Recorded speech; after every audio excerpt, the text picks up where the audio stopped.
मित्रांनो, तुमचे एका नवीन व्हिडिओमध्ये स्वागत आहे. मित्रांनो, आज भरपूर मैदानं होतात आहे. 9-12चं मैदान होतं आहे खटाव बुरकवडी या फाटीवरती. त्यानंतर मित्रांनो, विजोरी येथे एक आदत एक बैल मैदान होतं आहे. कोकरूड येथे भव्य दिव्य असं ओपनचं मैदान होतं आहे.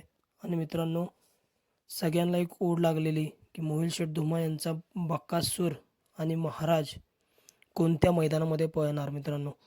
तर मित्रांनो, निनाई देवी यात्रेनिमित्त भव्य दिव्य असं ओपन बैलगाडा शर्यत होते कोकरूड येथे.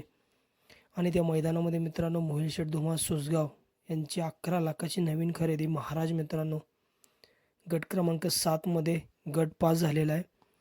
आणि मित्रांनो, महाराजचा पैरा होता मित्रांनो कंदूरचा राजा सौ उर्मिलाताई माणिकशेठ गायकवाड, मथुरा फार्म चिंचाळे व डबल महाराष्ट्र केसरी एकनाथदादा कंदूर यांचा कंदूरचा राजा मित्रांनो. सुंदररित्या गाडी पळवली ऑलराऊंडर आप्पा ड्रायव्हर कारुंडेकरांनी. आणि गाडी कोकरूड भव्य दिव्य अशा ओपन मैदानामध्ये गट क्रमांक 7मध्ये महाराज आणि कंदूरचा राजाची गाडी गट पास झालेली आहे आणि सेमीफायनलसाठी पात्र झालेली आहे.